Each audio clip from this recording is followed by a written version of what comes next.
Today's intention is to explore. Explore what it's like to host this podcast. Explore the ideas and thoughts around intention, and share those ideas and thoughts with a good friend, Jake.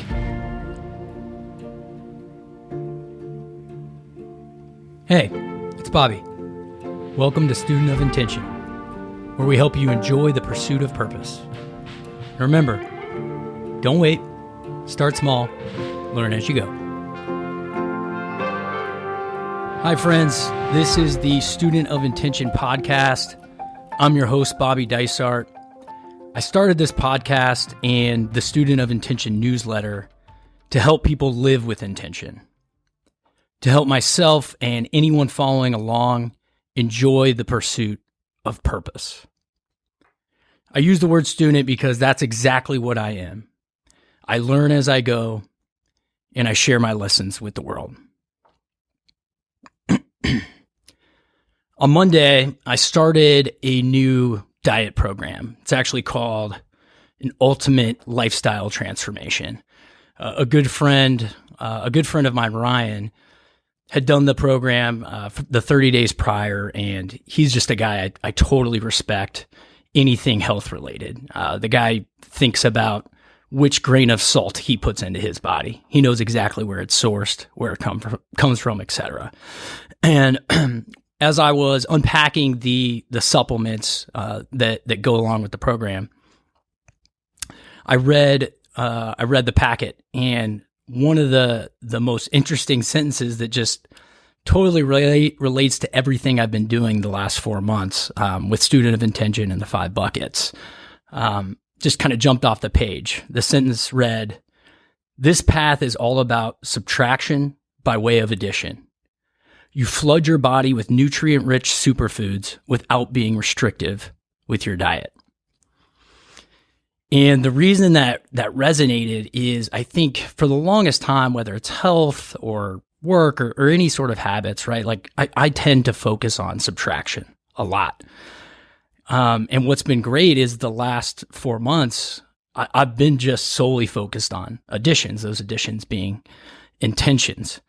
And even with the first episode's pod with respect to my relationship to alcohol, what I didn't really talk about in that pod was how easy it's been to not really drink because in a way I've kind of flooded my being, my soul, my body with these additions, with these intentions. And so all of these kind of good things have kind of made their way into my life. And naturally some of the more negative ones, right? Some of the more, I guess just things that aren't serving me, right? Have kind of fallen off. Now, talk about a gift. I'm here with a good friend, Jake Goble. Jake is particularly special for this first podcast because Jake was right there at the men's retreat with me when the 5 buckets framework, the framework for living with intention, came to me. And not only was he kind enough to just listen to me, rant on about how excited I am about this framework, he actually started using the framework, practicing the 5 buckets, naming intentions right along with me that weekend. And so I'm going to introduce Jake. Jake is a creative director at Rad Animal. He's a composer at a recently launched collective called Purple Gang. Jake's a lot of things. He's a musician, he's an all-around artist, and most importantly, he's a great friend visiting me in studio today from Venice. Jake, say hello. Hey, Bobby. Thank you so much for having me. It is an honor. And first podcast. This is so cool. I'm really happy to be here and to have this conversation with you. It's beautiful to see how far you've come with this journey of intention. And I'm so happy to be there on the way with you. Dude, I wouldn't have it any other way having you right here with me. So the feeling's mutual. And again, you were the first one to start practicing the 5 buckets. So you've been naming intentions for a while. One of the things that we want to talk about regularly on this show is the kind of processes that are serving you, right? Like, how are you enjoying your pursuit of purpose, right? What are you getting out of intentions right now? What's kind of serving you really well? What are you really, I guess, interested in right now? Ooh, great question. Lately, the thing that I've been really focusing on has been my health, and that is multifaceted, as you know, from tracking my macros to trying to get enough sleep and, focusing on when I wake up, when I go to bed, what I'm doing before I go to bed, what kind of fitness routines I'm doing, and then also just allowing my mind and my body to rest throughout the day, and then that might be like taking a break from work or choosing to meditate. I think, overall, when it comes to my work, I need to have a really solid foundation of mental and physical well-being. And if that bed isn't made, then my work suffers and I don't perform to my highest ability. I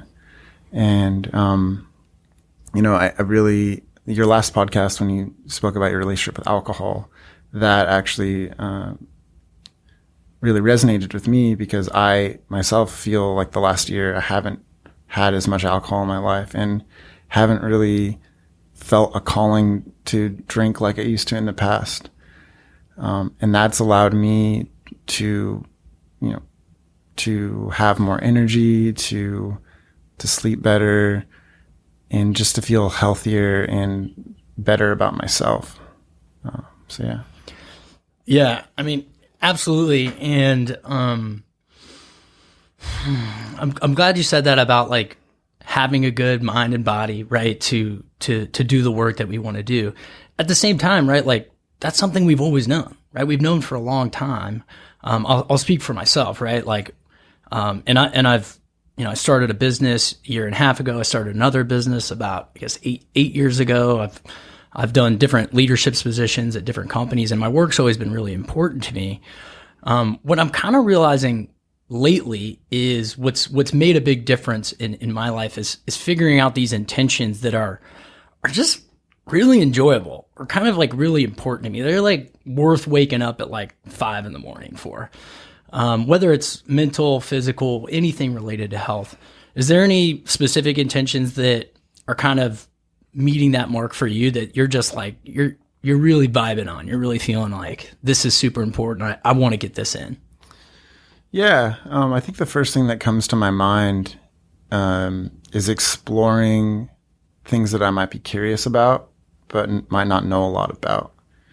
And so I'm trying to, I know we were talking about health a minute ago, but when it comes to like learning and being creative, I'm trying to figure out what's something that like there's a sliver in my mind of like I want to know more about, but I couldn't talk about it if I had a gun to my head. And really kind of set myself up to have those moments throughout my week. And every some weeks it's easier to squeeze that stuff in, other weeks it's harder, but when we go to work, when we dream, we are always pulling from our experiences and the media we consume, the conversations we have, the things that we see in front of us, whether it's a book or a visual. And so the more diversity you can give yourself on that realm, the better chance you're going to have a product or an outcome that is more original or you feel better about. Yeah, no, I hear that. I think that's another thing that I'm just very aware of is how much it impacts my my health, my approach to daily living is, I think you're kind of speaking to like the different content, right, that we're exposing ourselves to, right? Or even, I guess, the different practices. But when I hear that, what kind of comes to me is all the books that I'm reading right now. I'm reading, I think 4 or 5 different books. I have them kind of scattered around the house. It seems to be a better way of reading than I've ever done before. Usually like one can kind of hold me up. I'm so happy that you said that, because I was going to tell you that I am reading multiple books, and I think sometimes my attention span, and I don't mean just like I'm reading and then I want to read another book, but I like to read a lot, and a lot of the times I read articles, and I don't want to say like short articles, but I like short form content a lot, whether that's podcasts or articles, and because I find that I can consume, more concise information and apply that quicker than, reading 100 pages at a time. And so, yeah, I too am reading several books, some of which I spend more time on, but, and they range from talking about, one of them that I'm reading right now is called The Compound Effect. And, I'm not sure if you're familiar with it, but, it kind of is like Atomic Habits, if you've heard of that one. Yep. I can't remember if it's by the same author or not, but, just incremental changes that you make in your life. They, after a long period of time, they build into, really, monumental, changes. And rather than trying to make drastic changes, abruptly, if you can just put a little bit of effort into something you care about on a regular, eventually you're either gonna, if it has to do with your health, you're gonna improve your health drastically over, a month, a couple months, or a year. If it's a practice, you're gonna become, you're going to go from a novice to hopefully a master. Mm-hmm. And I think just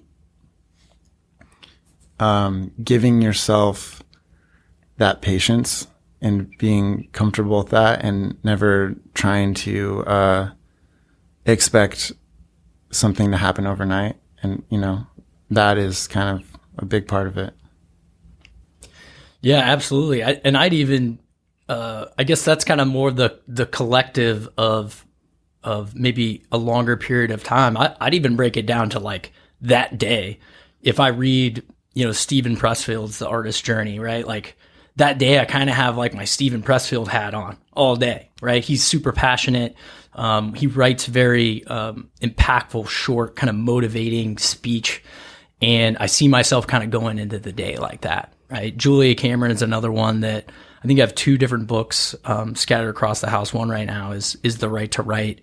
And she's just such an artist, and she looks at the world as sort of like a playground, and the place where if you just show up enough and in the right way, like good ideas come your way. It's again, and I kind of go into my day like that.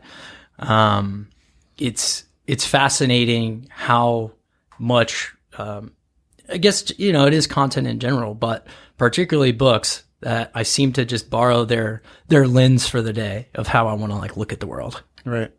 Yeah. So, the other thing I guess, I want to talk about, right? So our core question that we want to ask here is, what is something you want to metabolize? And when I say what is something you want to metabolize, right? What is something you want to potentially put intention around? What is something you want to put the 5 buckets to work around, or just general lessons from the student of intention? Yeah, that's a great question as well. And I've been thinking a lot about it. I feel like so torn, because there's actually almost one thing that I wanted to talk about on that last question, if you don't mind. Go ahead. Yeah. And it, in the pursuit of purpose. And, cause I see myself as a creator, a storyteller. I tell stories through music or through visuals. And for me, there's two sides to the same coin of I'm serving others or I'm creating for myself and for my own expression of myself. And one thing that I have, I don't want to say I've struggled with, but it's kind of this ebb and flow of if things are going really well with work and I'm, getting a lot of projects coming in, a lot of my work comes in through referrals, actually. Like I don't really advertise. And that's great, but that actually also means that I don't always get to control how much work is on my plate sometimes, because I like to, I don't always say, or not always, but sometimes I have a tough time saying no, and I want to figure out how to make it work for people. And but the more I'm serving others, that means there's less time for myself. And there's two parts to self-expression. One is just like playing, and that is something like it could just be, put your phone away, go sit at a keyboard or bring your guitar out and just kind of get lost in it. And if nothing comes out of it that you don't want to do anything with, doesn't matter. You're just taking time to step away from everything else that could possibly be on your mind and lose yourself in that moment. And that's really important to me, but I have noticed that I haven't been able to create as much of that time for myself. And so that's actually something I'm working on right now.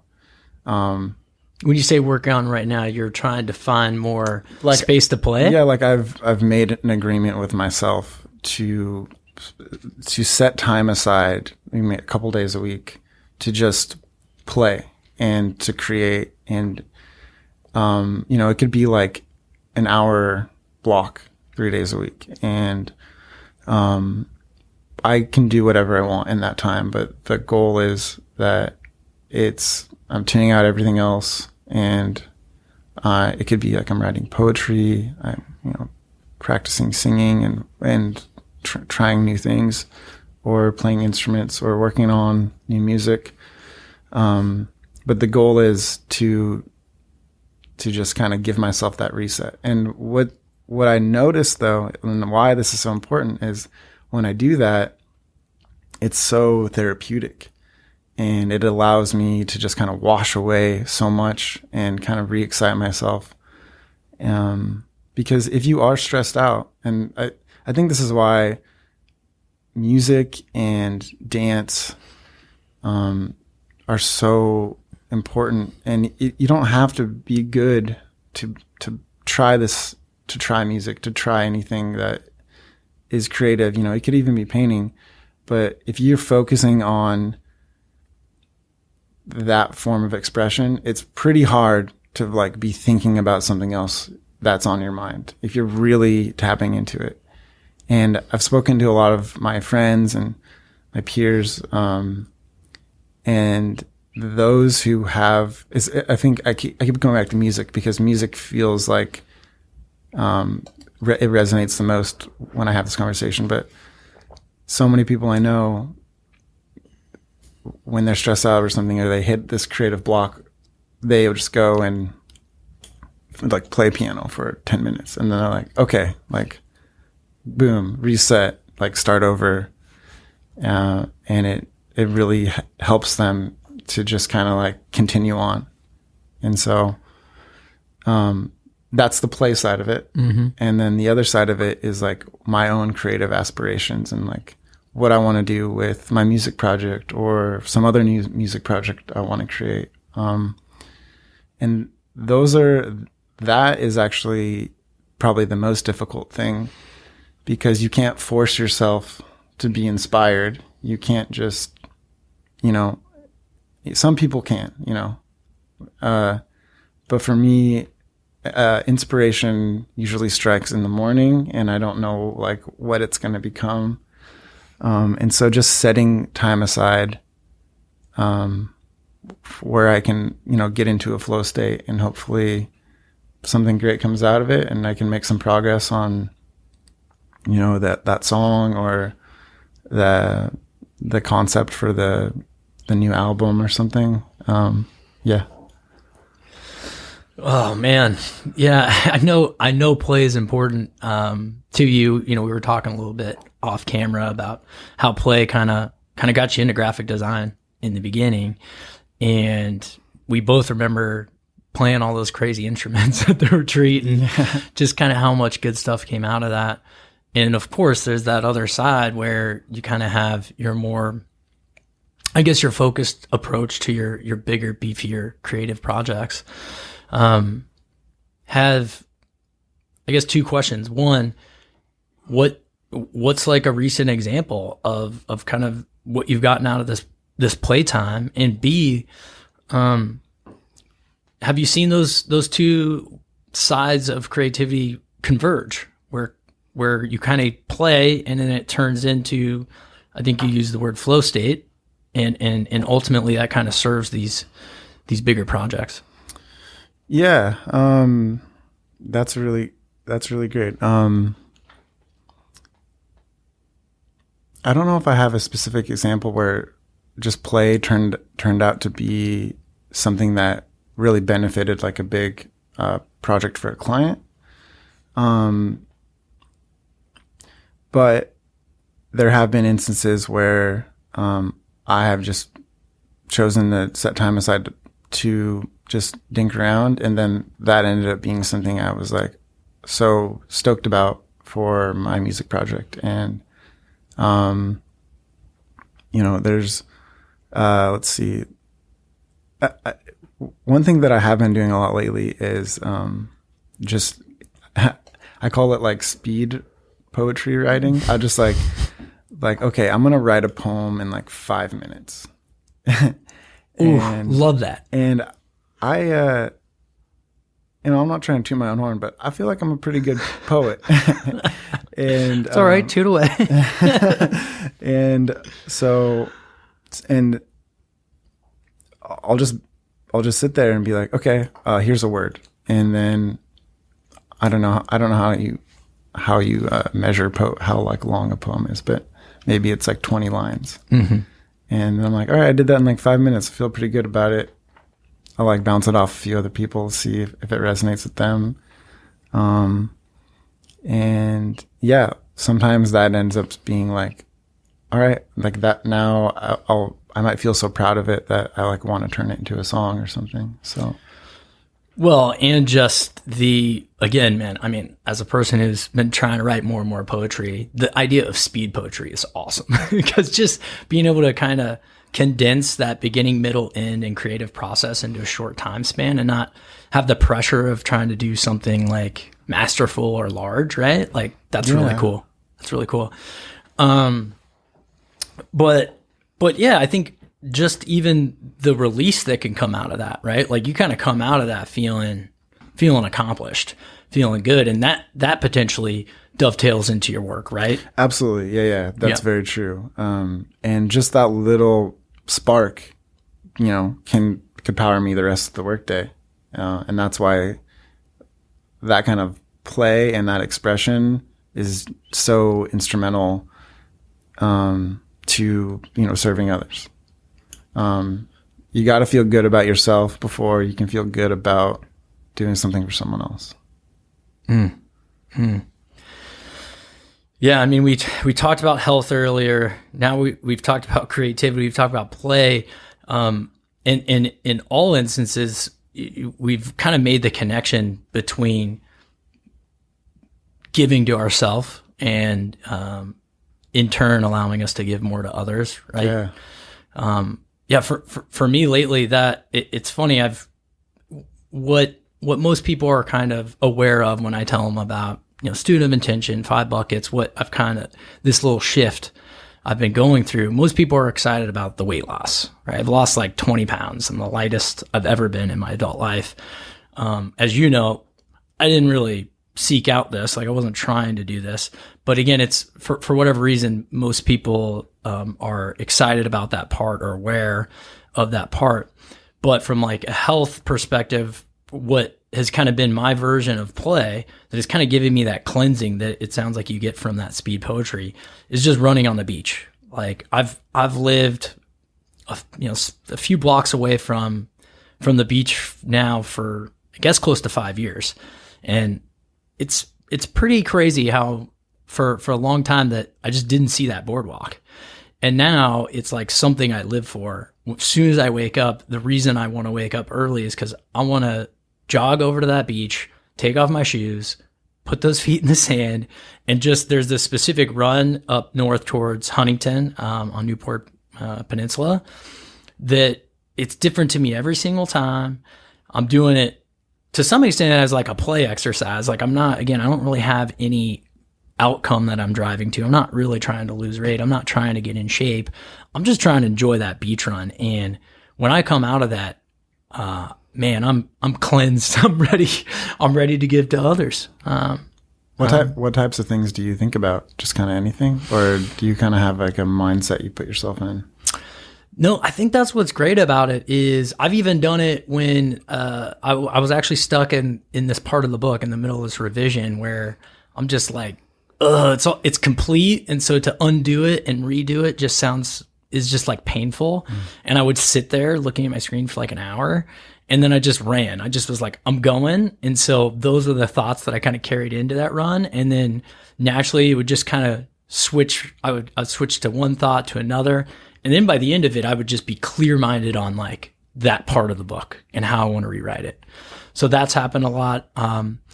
The other times, like my kind of mindset that I try to do is, if you want to call it trying, is just being aware of that surf, right? Like that's why I like running that particular run is the surf's just right there. It's different every time. How the sun's over the water is always something I kind of observe. The boats, etc., like running in between people and seeing like who's kind of on the beach. It's a little game in some ways. It's different than a street run where it's just kind of monotonous, like flat road, right? I have to kind of pay attention to every footprint where I'm doing it, right? Running across the tire tracks from the lifeguard trucks, etc. So those are the kind of things that I work through or that's on my mind, and it's really developed into a practice of sorts.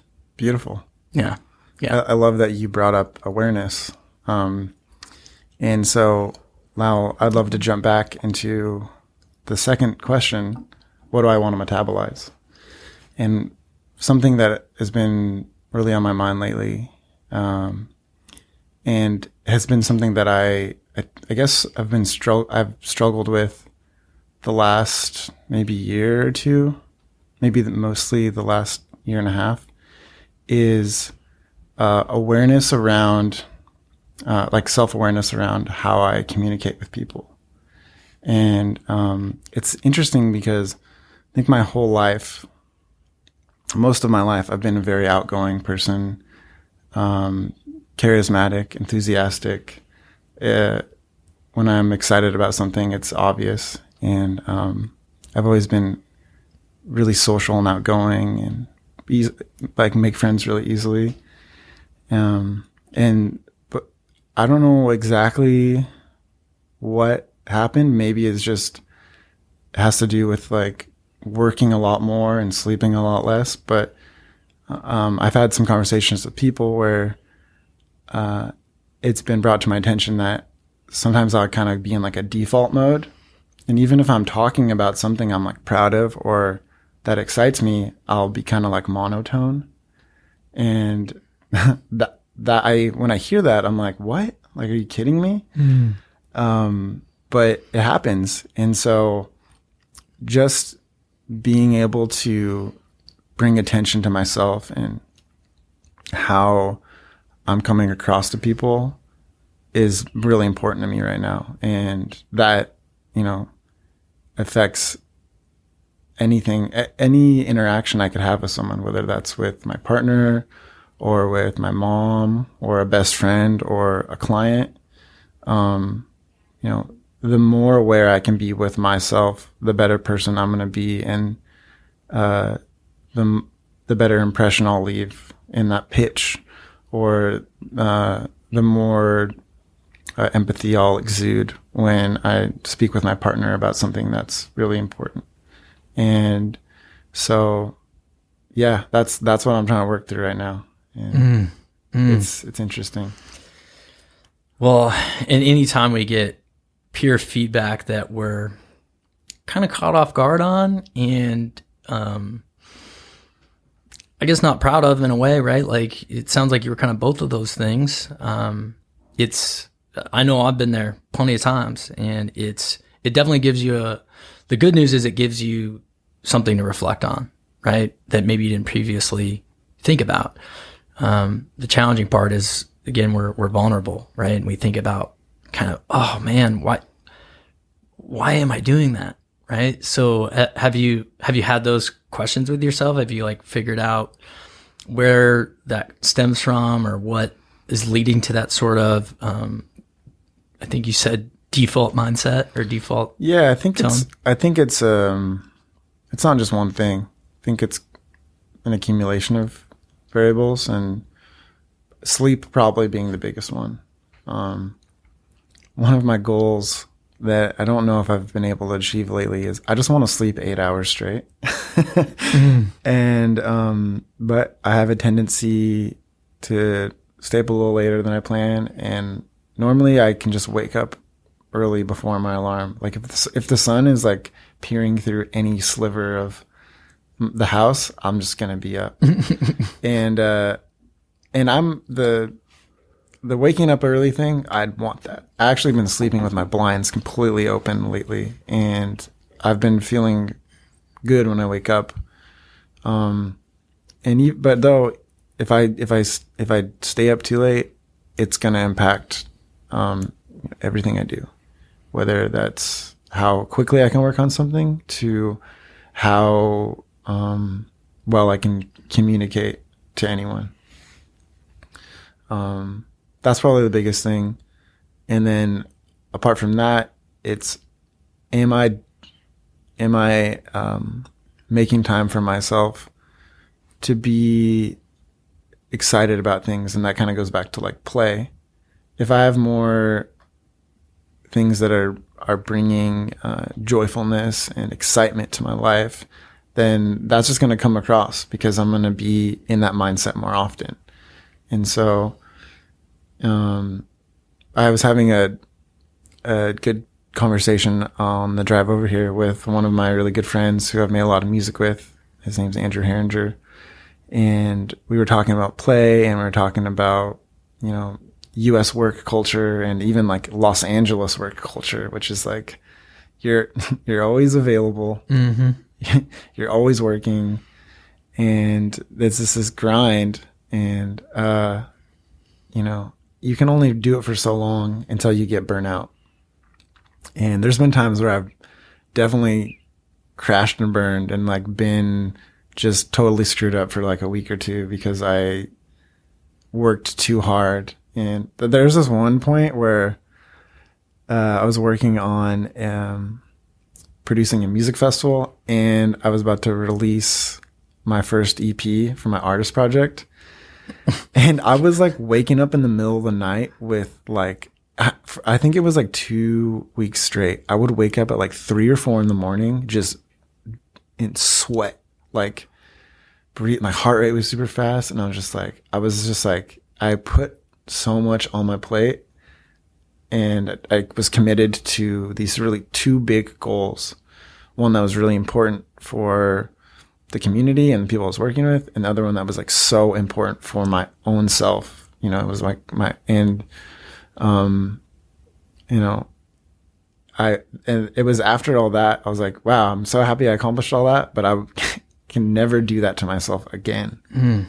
Cause it just like, my body just started to break down, and like, I don't know if this has ever happened to you, but if I don't sleep enough, my eyelid will like twitch. It definitely has. If that happens, I'm like, it's like red flag. Like you need to like, so, but yeah, I think all this new focus, and I say new, like the last half year, that I've been putting into my health and my self-awareness, it's definitely improved my ability to communicate with others. I still slip every now and then, but I think it's important to, have that forgiveness for myself and just know that like that's not who I am, and I can continue to be the person I want to be and exude the charisma that I know is central to who I am. So. Yeah, it actually sounds like there's kind of three things that are potentially leading to this lack of energy and interactions, right? It's the sleep. It's if you aren't getting enough play, enough creative agency, right? And then the third thing is if you're taking on too much, right? If you're living that LA work life of being always available. Well, because I guess that's the other thing too. There's like, if there's too much on your mind, how are you going to give someone else your full attention and show up the way you need to show up? And that's definitely been, I think when it was a lot worse for me, that was 100% happening. I'd be like hanging out with a couple people and everyone would be talking, and I would be there like listening to everyone, but like not engaging and like participating in the conversation how I would want to. And I would just be thinking about stuff and just be like, kind of just like that quiet guy sitting there and not realizing it at all. My subconscious would tell myself like, you're there, you're in the circle, like, you're a part of the conversation. But if you're not throwing in your own perspectives and asking people questions, like, you're not participating. And so, and that's brutal when you kind of realize it, or when somebody makes you realize it. Oh yeah. Like I guess in that instance, is it like your significant other, is your friends, is it your work peers? I'm very fortunate to have a significant other that can point that out to me and call it what it is, and kind of just be like, like, do you know this is happening? Because you need to do something about it. And so for that, I am extremely grateful. And I'm confident that the trajectory I'm on with being able to be more self-aware and just to be enthusiastic and enjoyable to be around, is happening. And you just made me think of this kind of slippery slope realization that I just had the other day, right? In what I've been doing over the last 4 months, I've just been saying yes to a lot of things, right? Both for myself, for others, even folks that are randomly like hitting me up about student of intention or what I'm doing with the book. I'm just like, I need to talk to this person now, right? Like, and I just make the time. And what I've realized, and my significant other let me know too, was that I have kind of these things kind of buzzing around in my head so much that I just haven't been present in conversation, even when it's one-on-one. And so there's kind of this weird slippery slope where it's like, again, what we talked about earlier is we have to take care of ourselves, right? We have to invest in ourselves, be intentional with how we approach our days in order to even be able to serve others, which is kind of the ultimate, right? The ultimate goal, the ultimate reality. At the same time, you do it too much, right? Then you become too siloed, right? And kind of cut off from the world. And I've been, like I said, I kind of been experiencing that lately. So sounds like you're aware of it. You've got a great partner showing you that. Is there anything else as of late that's kind of been assisting with this conundrum we find ourselves in? I mean, we go back to intention, and you can put intention into everything that you do. From the shoes you put on to the jewelry you wear, or what you decide to drink in the morning.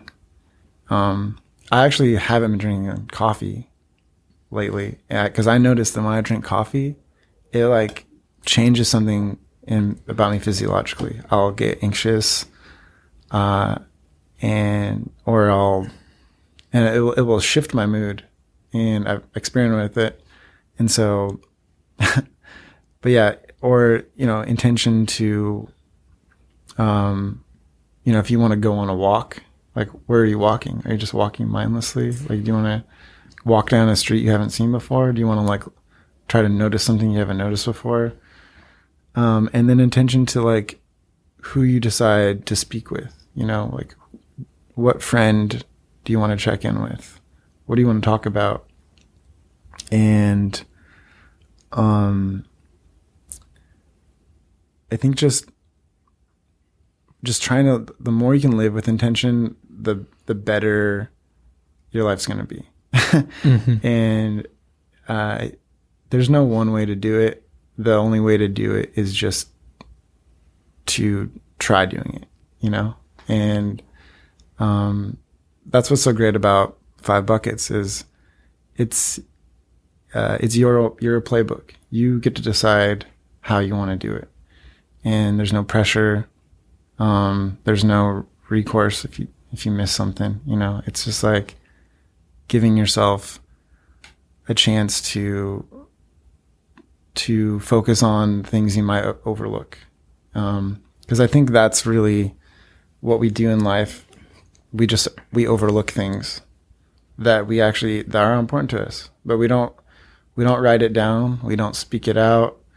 We don't even take the time to meditate on it or pray about it. And so if you can bring that awareness back and somehow put it down to yourself that you want to focus on that, then you're more likely to do it.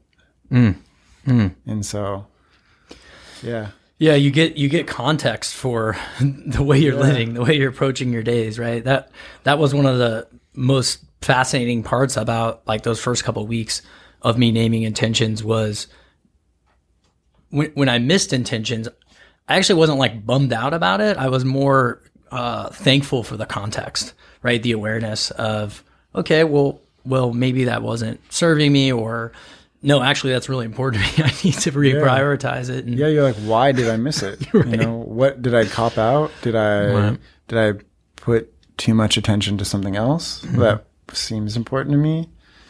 And I'm trying to get back right now into my days because like in college I was really productive, and I would like every hour of my day was like mapped out. And while I don't have a bunch of classes and events I'm going to nowadays, I have so many things that I want to accomplish, and whether that's working out or meditating or spending time with people that are close to me, or playing, working, and I think it's also important to give yourself just free time to be like, all right, here's an hour of like, I just do whatever I want, but yeah, it's been an exciting journey the last year, kind of like making all these realizations and doing a lot of self-work and having really important conversations with people that I really, respect and admire, and hearing their own approaches to their own journeys and what works for them. And so, yeah, I mean, conversation, like just this conversation alone, I'm speaking out stuff that I'm committed to, and I have to hold myself accountable, so. Absolutely. Yeah. And you get to explore that intention, right? Like it's not always about the goals or about the outcomes, right? It's just seeing those things through and seeing, how you handle it, right? What the folly looks like, what the win looks like, what what the surf looks like, right? As you're running across the beach. So, and man, yeah, this conversation, this experience right now, this is awesome. And I'm so grateful it's with you, brother. With the time we have left, like, how can listeners of Student of Intention engage you? What do you want the world to know about that you're working on right now that folks can check out and get to know you a little bit more on that creative level? So I have my own creative company that's called Rad Animal. I do a lot of web development and content creation strategy for brands, artists, whoever. And then on the side of that, I have Purple Gang, which is a new music house artist collective that my friends and I started. And I'm really excited about that because that is kind of this convergence of my creative side for like visual storytelling and then my like music side. And so